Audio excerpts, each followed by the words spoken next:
from the film, Chris Galust, is also here with us.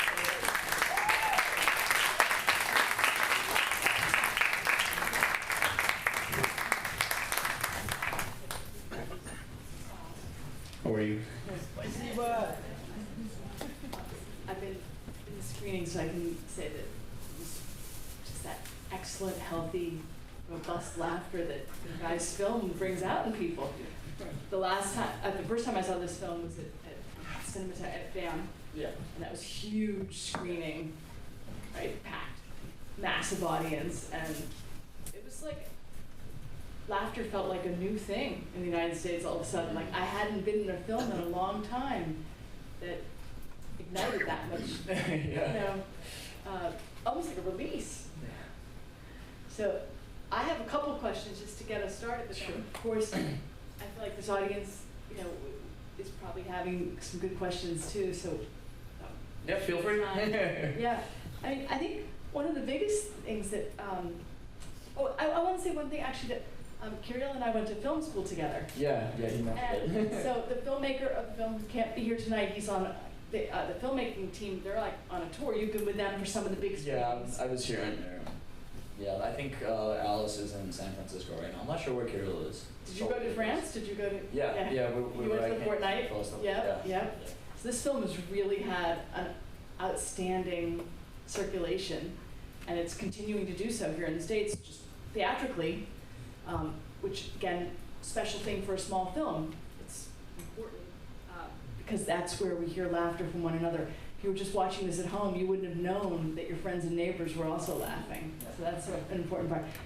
So Kirill and I had the honor and good influence of a filmmaker, and because you've heard about Boris. You met Boris? Or? No, I didn't meet him, but Kirill actually told me a lot about him. It was like a day or two ago. He was a legend in New York. He is a legend in New York. He's alive and well. And he went to film school in Moscow and brought to the States when he came over a lot of love for Eastern European social realist film and kind of inoculated generations of New York filmmakers. And Kirill was already, steeped. Kirill, when did he leave, or when did he get here? Went to the United States? Yeah.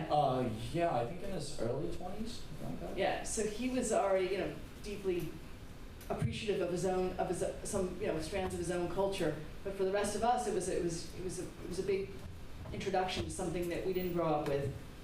And a lot of the tenets, a lot of things that Boris really cared about in filmmaking are represented in Kirill's films, and I'm very influenced as well. So that's something I just wanted to honor, because when you meet a master in life, someone that teaches you a lot, and then you see the influence, it's good. It's a good thing. But speaking of technique and things, I need to know how Kirill actually how he found you. The infamous story. Yes. Yeah, it was my grandparents. Well, my family's actually 25th anniversary of coming to America. Just every year, we usually just sit down and have tea and cake and just spend family time together. So I went out to the supermarket to go, get like cake for dessert, and a scout from a really famous New York casting agency found me in the supermarket, and she came up to me and she was like, "Hey, you'd fit perfectly for this role." And me being a typical New Yorker, I'm just like, "What's the catch?" And yeah, she convinced me, and I did a couple of interviews with her. She passed it on to her boss, and her boss had me come in, and then I did a reading. I did maybe 2 readings, and Kirill saw it, and next thing I know, Kirill and Alice fly out to New York, and I guess hire me. Wow. And how hard was it for you initially to get inside that story? Well, I read the script. I fell in love with the script automatically. I read it, and Kirill was actually bugging me back and forth. Me and him actually spoke on the phone, not as long as the other cast members, because the other cast members have been casted for quite some time. Kirill and Alice told me that they had a lot of trouble funding and bringing the film to reality. So, but yeah, Kirill and I were catching up for a couple of weeks, and he would call me, get feedback, and I mean, there wasn't much feedback I can give him. The whole script. There wasn't that much of a difference from the original that I read. and it was amazing. I fell in love right away. I loved what it's not that we have a special particular message in the film, but just the overall energy that it gives to people. It's, you know, I definitely wanted to be part of it. And yeah, it's a real celebration also of bilingualism, right? Like just that, you know, of being able to like have, it's not that often actually that we get scripts that give all this beautiful Russian and, you know, Yeah, Saturday keep school. alternating. So I went to Russian school on Saturday, so that finally paid off, I guess. So. you definitely needed it for this, right? Yeah, I mean, I speak Russian at home. I speak English everywhere but home.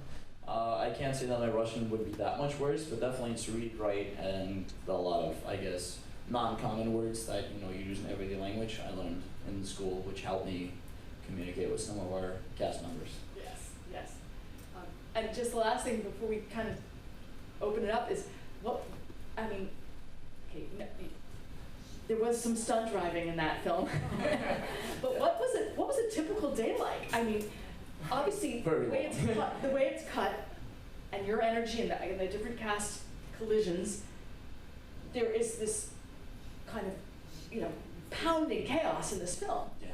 I mean, the clock is on for the entire film, which is a great trope of film, you know, that there's just this tension. It's his 10 minutes, right? His 10 minutes was a constant tension where he needed to be, and he needed to be in places simultaneously. He needed 4 of himself to be doing the job for that day.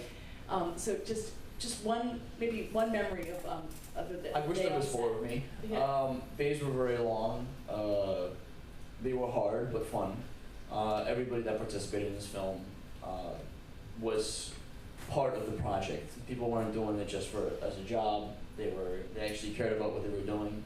And everybody still back in Milwaukee and everybody that was involved, we became very, very, very close. But the actual shoot was very hard, especially, I mean, for me in particular, because not only in every scene, but the film industry is very far from my specialty. Most of my life I grew up on a construction site. My duties were very, not simple, but I just knew what I had to do. But especially in this project in particular, we were very short on hands, and so a lot of people had to do a lot of things that weren't in their job description. But it's with the enthusiasm that everybody did it, that this film was, you know, that it was possible to make the film. Wow, it's very reflected how much, teams, that was a very, you know, I was mesmerized. I was especially with the funeral, you know, the posse going to the funeral. Yeah. Because it really looked like you were going 90. Yeah, no, I was doing excessive speeding throughout the whole film, but it was all done safely under my supervision. And yeah, it really was. I mean, the toughest part was, you know, you have a van full of people, you have the crew, the sound guys, the camera operators, Kirill, and you know, and just getting everybody from point A to point B safely was a little nerve-wracking, but it was possible. Well, I'd love to open it up, just because it's rare that you get to actually ask the person who heavily participated. Please. Yeah, go ahead. Wait a second. I'm just wondering, because you said something like there's no one message, or you had said something like that. And what strikes me about the film is there are people in this film who are very loving and caring for others. Dima and you and Yes, everyone. That was a general message. Yeah, but it's also against the backdrop of a city that's had tremendous racial strife. Yeah. So what is the director, there must be a message there. Well, you hit the nail right on the head. The love and, you know, just the actual humanity between people. Doesn't matter, you know, race, disability, whatever the case may be. We just wanted to actually put it on screen. That's actually what got me really interested in the project in the first place, is the fact that, you know, there's no one particular thing. It just shows the actual humanity between people. And they get put in funny situations sometimes. And those situations are the ones that we have to kind of, I mean, look at instead of, you know, the differences between people. You know. I think with Kirill also, his family came right to Milwaukee. I'm pretty sure about, or that's where they said. It's also a really deep, I don't want to say love letter to Milwaukee because we overuse that term, but this is the city where he came of age. This is the city where his family put down roots, where his sister became a nurse, where his, and everything that he was trying to put together as the big onion of the United States, and was all being seen and understood and felt through the lens of Milwaukee. So I think, at the very least, it's like also this note-taking, this meticulous note-taking. This is what I saw. He drove, right? He drove? Yeah, he drove. I'm not sure for how long. No, but... definitely not as good of a driver as me, but yeah, he did. He worked for Transit Express for quite some time. I believe that's where he met James Watson, my confidant, and maybe a couple other people, but mainly James. So yes, I think there's definitely that idea of the outsider note-taker trying to understand the kind of chaotic brew that is the U.S. and Milwaukee.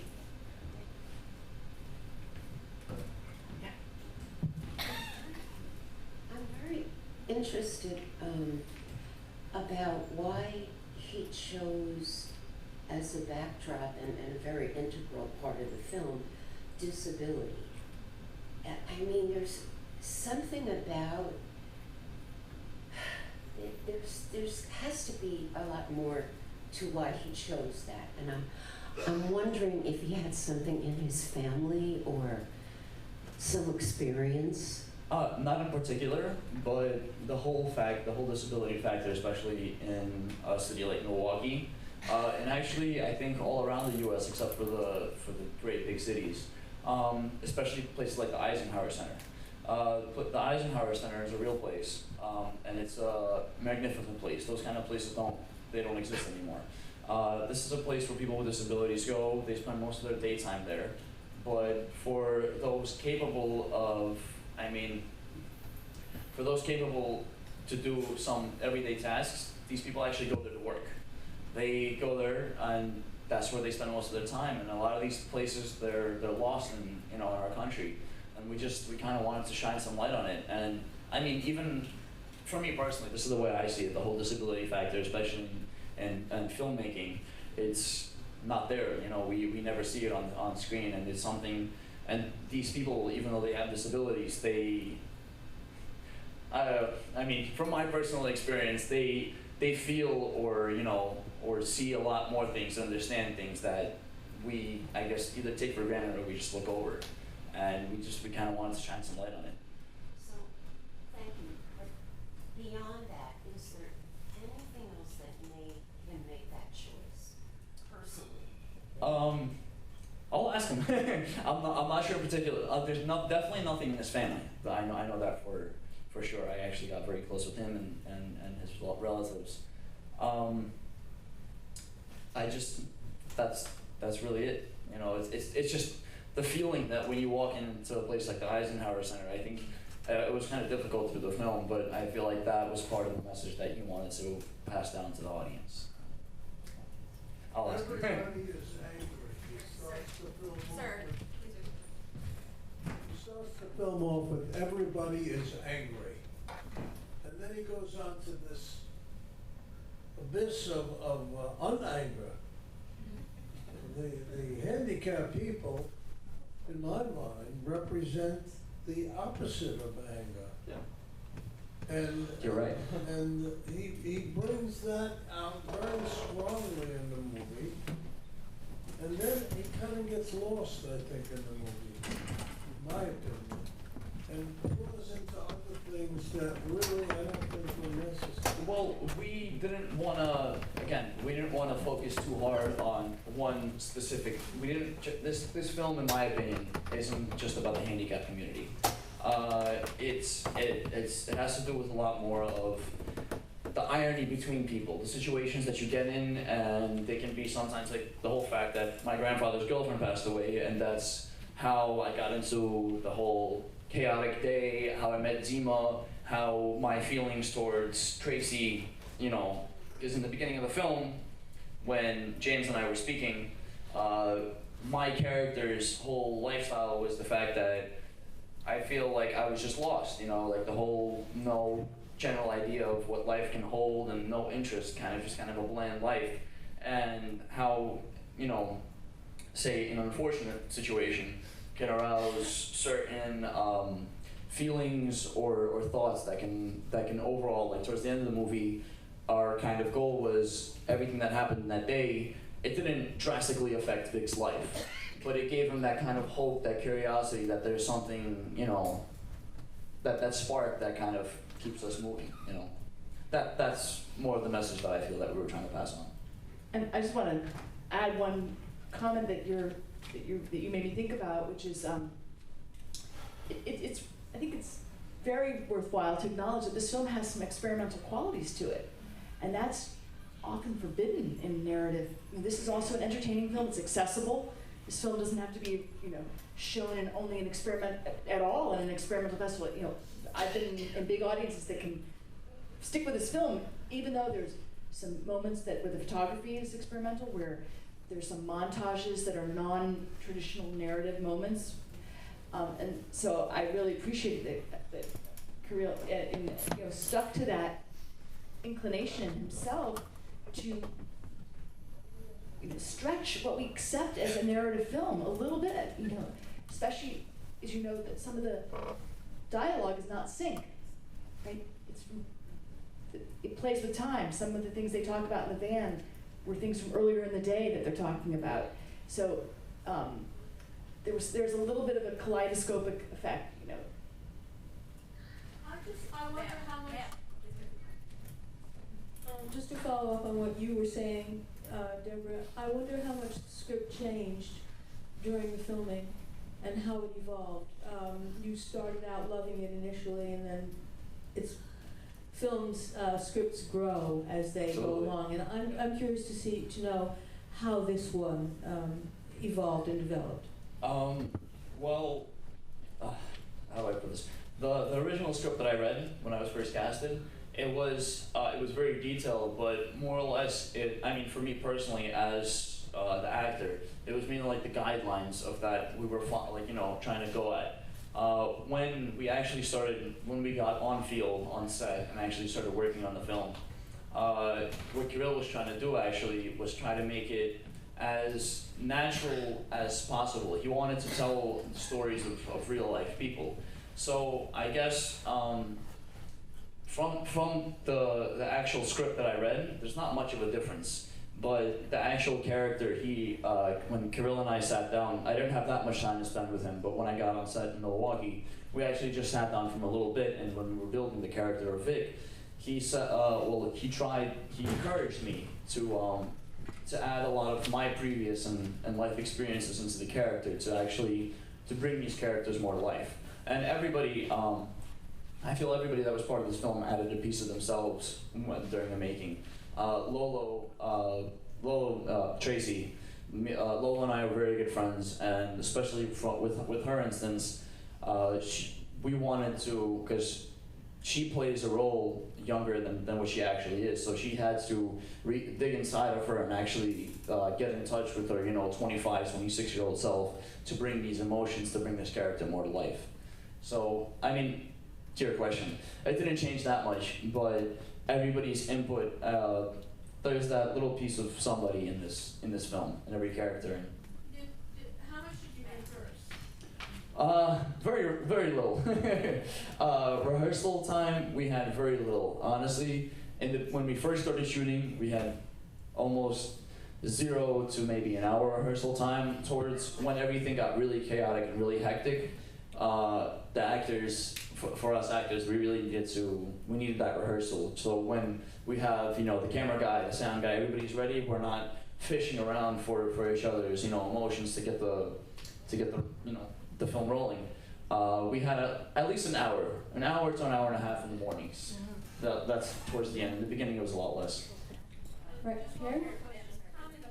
There's another question up here. Just a second.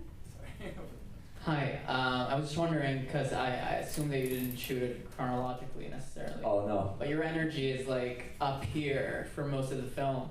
So how, what helped you get to that, to that anxiety or stress level? Kirill.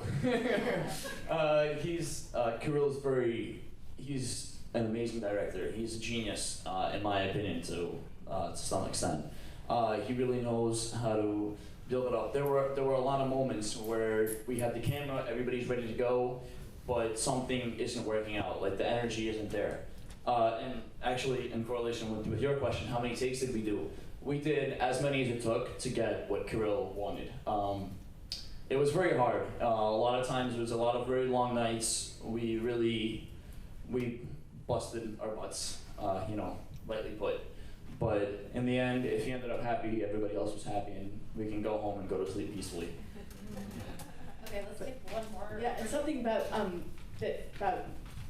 Chris's energy is that Chris had a lot to do on screen, right? He had a lot to do, and that's another something that I think that Kirill would agree with me, that was something that Boris really emphasized, that you had to lift, you had to push the button, get that lift to come down in the van, right? Everything was real. You had to push several people, you had to assist people. You had to control your grandfather, you had to deal with the fire, the chicken, Dima and his Absolutely. intense physicality, right? So the onslaught of what Chris really had to do, touch, feel, push, use his torque, his power, and the actual driving. So you really never had a dull moment. Yep. So his energy couldn't really flag because the onslaught of stimuli and things and responsibility, right? There was always something for me to do. There was never a boring moment, let me tell you. Even when on my break time, there would always just be something I should be taking care of. So I always kind of had to stay awake. One last question. Yes. Unless I missed something, were you all, the cast, non-actors? And when you answer, I'll... Yeah, sure, go ahead. Sorry. Yeah, if you were not, for yourself, if you never acted before, so has this opened a new career for you, and what are you thinking would be what you would like to do? Yes, we are. Most of us are non-actors. We only had 2 professional actors on set with us, and that's Dima and the lady that played my sister, Daria Yukomasova. Daria Yukomasova is a very famous Russian actress in film. Max Stoyanov, he's very experienced and a very famous theater actor. He's done a lot of films and TV shows in Russia, but his career is also picking up as it goes. As for me and Lolo, actually this was our first film. It has opened up a lot of doors for me. I recently came back from another shoot, and this was in June. The month of June, I was on another shoot, and I'm working on it. I mean, me personally, before I was scouted for this film, I'm an electrician in Brooklyn. So I grew up on a construction site most of my life. I'm 3rd generation electrician, so that's what I've been doing. That's what I was good at. That's all I know. But now, I'm getting pretty positive feedback from everybody. And if everybody wants me to continue doing this and it pays the bills, then I love doing it. I mean, honestly... And you've always got a backup plan, which is so... Yeah, exactly. I can always go back to a construction site, trust me. It won't miss it, and I won't miss it either. But I mean, in filmmaking in general, I did feel like I found something that... I don't know if I'm good at it yet, but I really like the whole collaboration process, getting together with people that are from all over the world, have different backgrounds, have different experiences and stuff, but you guys are all just you have a short time span, you have an X amount of money, and you have to make this film come to life. You have to give it your all, or else, I mean, the way that I was brought up, there's no point on doing anything unless you give it your 110%. So, and on a film set, that's how I feel that, especially on Give Me Liberty, that's how everybody worked on it. So do you have an agent? Yes, I do. Yes, I do. Thanks to Sundance. We were at Sundance and Cannes Film Festival, which really helped me a lot. I never, and I don't think anybody that took part of this project, just when you're kind of in it and doing it, we never thought we would make it this far. We really had some great force really watching upon us and really helping the film. And people want to see fresh faces, you know, new Yeah. people. People want to see other fellow citizens from Milwaukee. We don't want to just see the same people over and over again. So this is, you know, just the fact that the film's gotten traction and people are encouraging you is such a good sign, I think. It's like, I hope so. it's like asking for more space of who we see, what stories we see. Thank you. Folks, please make sure to tell your friends about this film. We are showing it Please. through Thursday. Thank you. And we hope to see you on ReelAbilities March 31st.